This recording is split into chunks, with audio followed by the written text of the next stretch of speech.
Bonjour à tous et bienvenue dans cette vidéo d'analyse sur le gold.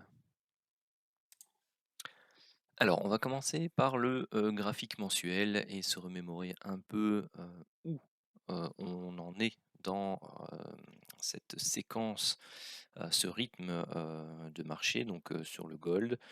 Du moins le scénario le plus probable, parce que vous savez qu'en Elliott, il y a des variantes qui sont possibles et tout scénario demande à être confirmé. Donc notre job à nous, c'est d'établir les différents chemins possibles que le marché risque d'emprunter et d'en déterminer les probabilités, les points de validation, les points d'invalidation et de pouvoir donc se faire un plan de trading au travers de cette analyse.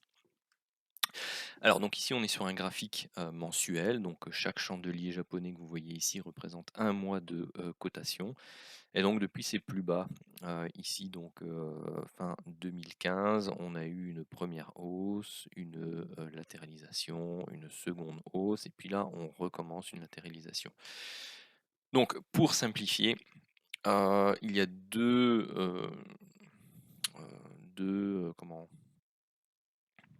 décomptes qui sont euh, possibles et envisageables ici par rapport à la hausse, si j'arrive à retrouver le pinceau. C'est que ici donc vous avez fait une première hausse, une première correction, donc vague 1 et vague 2 principale. Ici vous avez fait une seconde hausse et une baisse, et donc ici vous avez une sous-vague 1 et une sous-vague 2. Ensuite là-dedans vous avez fait une forte hausse, donc sous vague 3, et là on travaille une structure de correction sous forme de flat pour une sous-vague 4. Alors c'est le scénario principal que j'envisage pour le moment. L'autre possibilité, c'est que eh bien ici vous aviez eu une première hausse et puis vous aviez ici un A, B et C tronqué, donc c'est-à-dire que la vague C n'a pas pu faire de plus bas par rapport à la vague A ici, et donc vous avez une vague 1 principale et une vague 2 principale tronquée. Derrière, vous avez eu une forte hausse, et puis maintenant, ce qu'on travaille, c'est une structure de vague 4 principale sous forme de flat toujours. Alors, un point qui est intéressant à regarder, donc si je vais prendre mes extensions Fibonacci, vous prenez ici la première vague et puis vous travaillez le scénario qu'on vient de voir ensemble, et quand vous regardez la vague 3, eh bien, elle a clairement explosé les 161,8%. Ici, elle va même beaucoup, beaucoup plus loin. Non, 300, c'était un peu trop. Voilà, c'est quasi 300, hein, c'est entre 250 et 300% déjà. D'accord. Ensuite, si vous prenez le deuxième schéma, eh bien là, pareil, vous voyez que la vague 3 a clairement explosé les proportions classiques, hein. Donc, il n'est pas anormal, tout simplement c'était pour vous dire ça, donc il n'est pas anormal que vous ayez une vague 4 ici qui corrige de manière relativement profonde. Habituellement, on va travailler la zone des 38,2 retracements, parfois les 50%. Ici, on est plus dans un cas, vous voyez, on va commencer à retravailler les 50%. Donc, je peut-être les mettre euh, dans une autre couleur pour que ça puisse apparaître un peu mieux. Donc vous voyez ici, il n'a pas gardé, coquin. À chaque fois j'oublie que si j'appuie pas sur OK, il garde pas. Donc vous voyez, les 50% se trouvent ici et les 61,8 se trouvent là.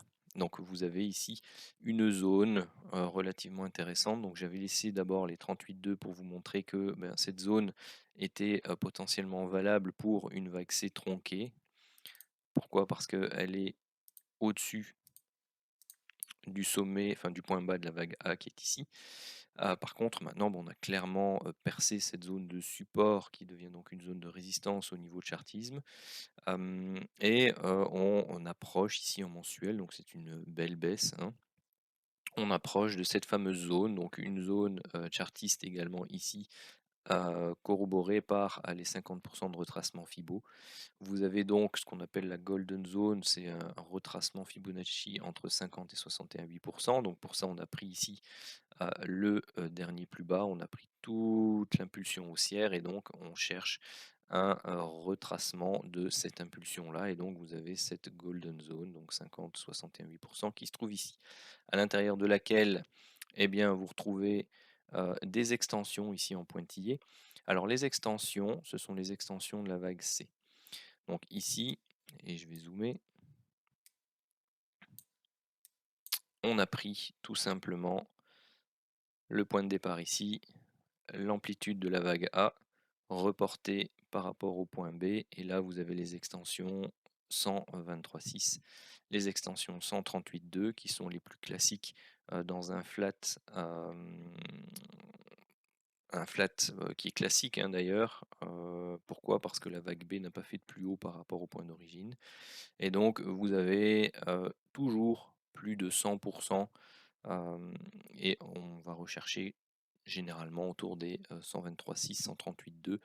On peut faire des pointes jusqu'à 161,8, mais dans ce cas-ci, vous voyez que ce serait exagéré pour une vague 4. Pourquoi? Parce qu'on percerait les 61,8%, oui, les 61,8% de retracement de toute l'amplitude haussière.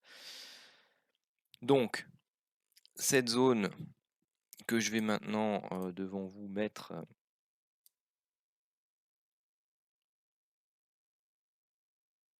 ici, non pas en vert, mais en bleu, est une première zone de fort intérêt pour la fin de cette fameuse vague C. Donc entre les 1580 et les 1630. Vous en avez une autre juste en dessous qui est tout aussi épaisse. Oups. Non, c'est pas elle que je voulais bouger. C'est celle-ci. Allez, si tu veux bien venir. Vous en avez une autre juste en dessous qui est celle-ci. Donc il n'y a pas grand écart, hein. Donc si je devais tout simplement prendre les fibos, bah, on en a une là. Hop, on en a une là. Et puis bah, vous avez aussi les zones chartistes qui se trouvent ici. Donc vous avez clairement ces deux zones bleues qui sont très importantes en cas de recherche par le marché, parce que ce sont les zones Fibonacci liées au retracement et aux extensions par rapport à l'impulsion et au flat que l'on travaille ici. Donc un flat, qu'est-ce que c'est en Elliott, pour précision? C'est 3 vagues baissières, 3 vagues haussières et puis 5 temps baissiers de manière assez abrupte, du moins plus, comment dire, plus raide que les vagues précédentes, que la première vague. Donc vous voyez ici, hop, la vague A était comme ça, la vague C pour l'instant est plutôt comme ça. Donc vous voyez la différence de pente hein, ici entre les deux vagues. Donc la vague C doit être, en tout cas c'est une signature importante, plus pentue que la vague A dans le cadre d'un flat. Alors ensuite, passons au journalier. Pardon, à l'hebdo avant quand même, hein. Hop là. Donc ce que je vais faire, c'est que, bon non, c'est encore assez lisible, donc ça va. En hebdomadaire, donc vous voyez ici, on va travailler la vague C maintenant, hein, puisqu'on a fait comment le schéma, on a dépeint le tableau principal. Donc ce qu'on peut déjà tracer.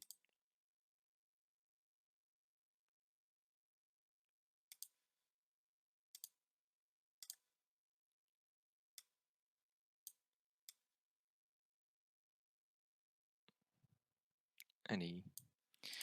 C'est ceci. Donc vous avez ce couloir baissier, donc ce canal baissier. Vous voyez que bon, bah, si en hebdo on continue à baisser, on va se retrouver avec un contact plus ou moins dans cette zone-là et au niveau des 123,6 d'extension Fibonacci. Donc ça c'est un élément supplémentaire. Ce qu'on peut voir ici, c'est qu'on a eu une première phase baissière, une correction, une seconde phase baissière, une correction, dont le point haut se trouve là et ne réintègre pas les deux mèches qui se trouvent ici, hein, puisque certains mettent la vague 1 là, d'autres la mettent ici. Voilà, moi personnellement, je la mets plus ici, et ça se voit mieux sur le décompte en journalier ou en 4 heures. Vous avez ici la vague 4 qui se trouve là et donc il nous reste une vague 5 à travailler. Donc ici vous avez la première structure, la deuxième structure, la troisième structure de la vague 5. Donc pardon, une première structure, une deuxième structure, la troisième, la quatrième et là on serait dans la cinquième. Alors vous avez de nouveau deux possibilités. Soit je vais peut-être passer sur l'unité de temps inférieure donc au journalier. Donc juste pour vous montrer ici que cette semaine, donc ça fait 2 semaines rouges consécutives, on a eu ici une petite hésitation et puis on a replongé et tout semble indiquer que l'on veuille retravailler encore une baisse et aller rechercher cette zone-là avant de pouvoir rebondir et accélérer. Aussi, si on travaille la vague 1 ici, la vague 2 là, la vague 3 ici, la vague 4 là, la vague 3 est plus grande que la vague 1. Donc on n'a aucun souci à avoir une vague 5 ici plus grande que la vague 3. Après, il y a tellement de choses à dire. Donc, ce qu'on peut avoir également, la manière dont on peut compter de manière simplifiée les vagues, c'est qu'on compte les différents mouvements avec les niveaux plus bas. Donc ici, vous avez 1, 2, 3, 4, 5, 6, 7, ce qui supposerait ici un 8, un 9 pour terminer ça, on va dire au niveau hebdomadaire avec des éléments bien visibles avant de retravailler quelque chose qui repartirait à la hausse. Là, je vais passer sur le journalier. Ah, pardon. Alors, je vais essayer de zoomer. Donc, vous voyez ici, le problème c'est que voilà. Donc vous voyez ici, hein, on a fait une baisse, une hausse, une baisse, une hausse et puis une baisse. Donc ceci qui ressemble plus à du 3 temps. Donc pour moi c'est 1, 2, 3, 4, 5. Donc la vague 1 est ici. Une hausse, une latéralisation et une hausse. Donc vague 1, vague 2. Pour moi là-dessus il n'y a pas trop de doute. Ensuite on a eu une baisse complète ici. Donc quelque chose d'impulsif, de plus grand que celle-ci. Vague 3. Puis on a eu une hausse, une baisse et une hausse pour la vague 4. Et c'est ensuite que ça se complexifie un peu. Pourquoi? Parce que vous avez ici une baisse, une hausse, une baisse, une hausse, et puis là on retravaille de nouveau une baisse. Alors moi ce que ça m'inspire, ça tout simplement, et je vais vous le tracer ici, c'est une potentielle vague 5, et je vais vous changer la couleur, je vais vous la mettre en noir.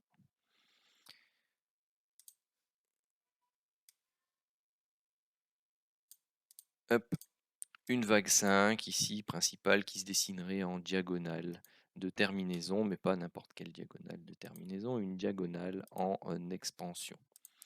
Alors ça veut dire quoi? Ça veut dire que vous avez tout simplement ici la vague 1, la vague 2, la vague 3, la vague 4, et puis la vague 5. Donc on a déjà fait le plus bas par rapport à la vague 3 qui se trouverait là. Et je vais vous la noter également, comme ça ce sera plus...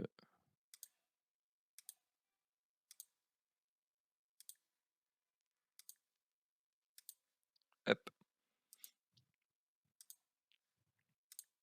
Voilà, donc comme ceci. Donc si ceci est effectivement bien la 5 qui va terminer donc cette structure qu'on appellerait aussi en porte-voix descendant en chartisme, en Elliott on appelle ça une diagonale de terminaison en expansion. Pourquoi? Parce que les droites qui relient les différents creux et sommets tout simplement ne sont pas convergents mais sont divergents. Donc Ce qui est relativement intéressant, c'est, compte tenu des zones qui se trouvent en dessous de nous, c'est de regarder ici cette dernière phase baissière et de se préparer tout doucement à,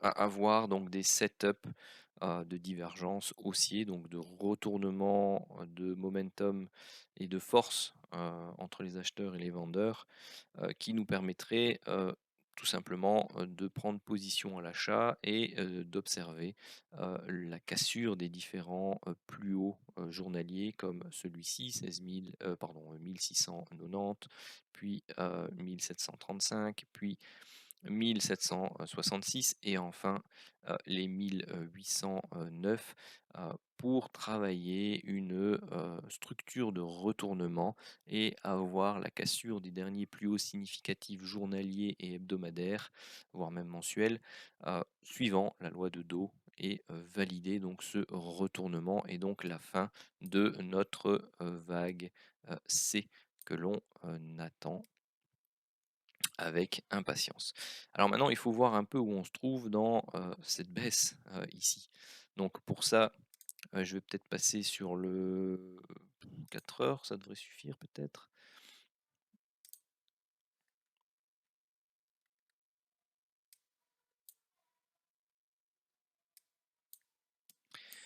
Alors, qu'est-ce que l'on observe de manière très simpliste de nouveau? Une baisse, une hausse, une baisse, une hausse, une baisse, une hausse, une baisse, une hausse, et puis là on retravaille une dernière baisse.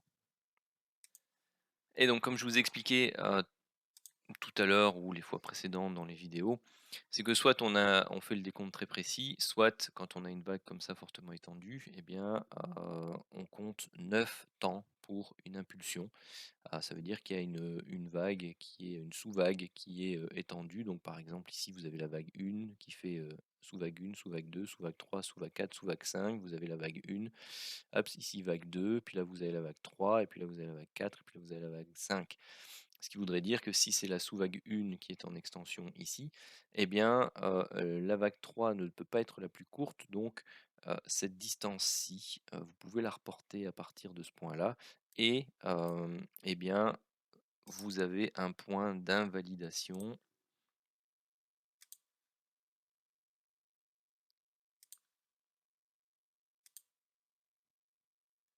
Hop, on va rechercher les 100% uniquement.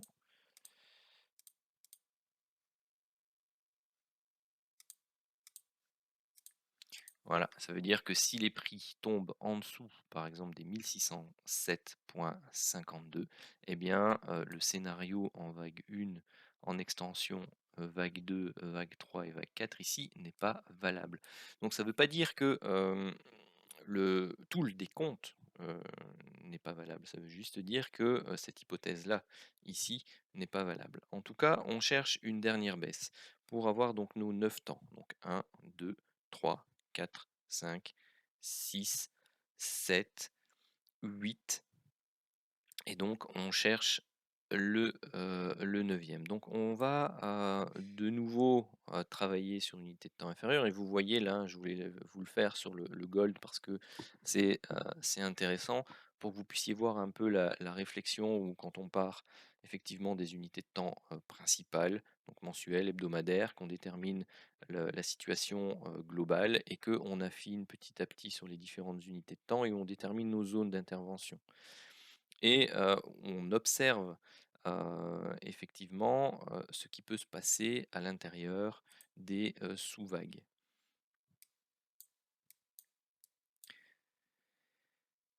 Donc, ici, par rapport à ce sommet-là, qu'est-ce que l'on observe? Il faudrait peut-être même passer en 15 minutes, mais vous voyez bien qu'on a une baisse, une hausse, une baisse, une hausse, une baisse pour 5 temps, une hausse, une baisse, une hausse pour 3 temps, donc vague 1 principale, vague 2 principale.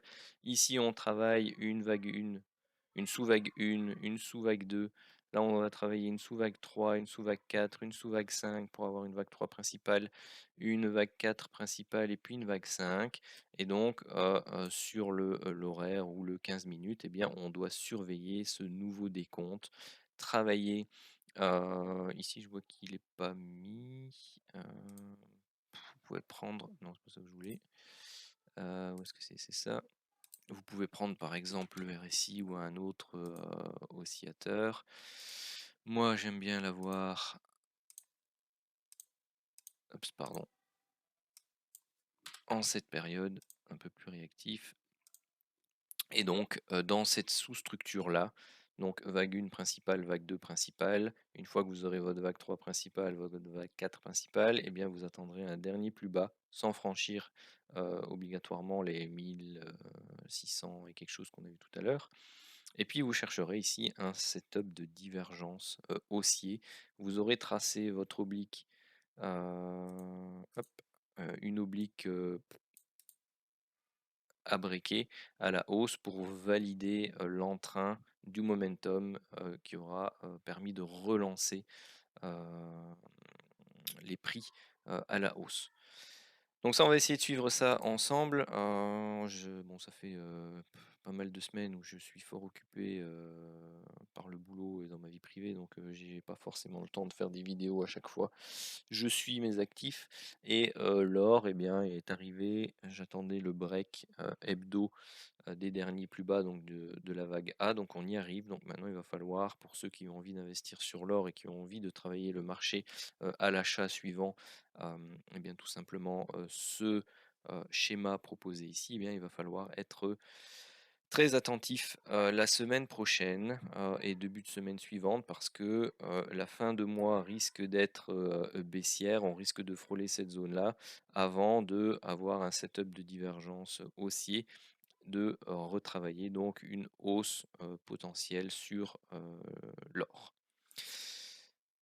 Donc voilà qui termine ici donc cette analyse sur le gold que je vais sauver avant qu'il me l'efface encore. Et je vous remercie d'avoir suivi la vidéo. N'hésitez pas à lâcher un maximum de pouces bleus, à vous abonner à la chaîne si ce n'est pas encore fait. Et puis je vous souhaite à tous un très bon week-end, une très bonne semaine de trading.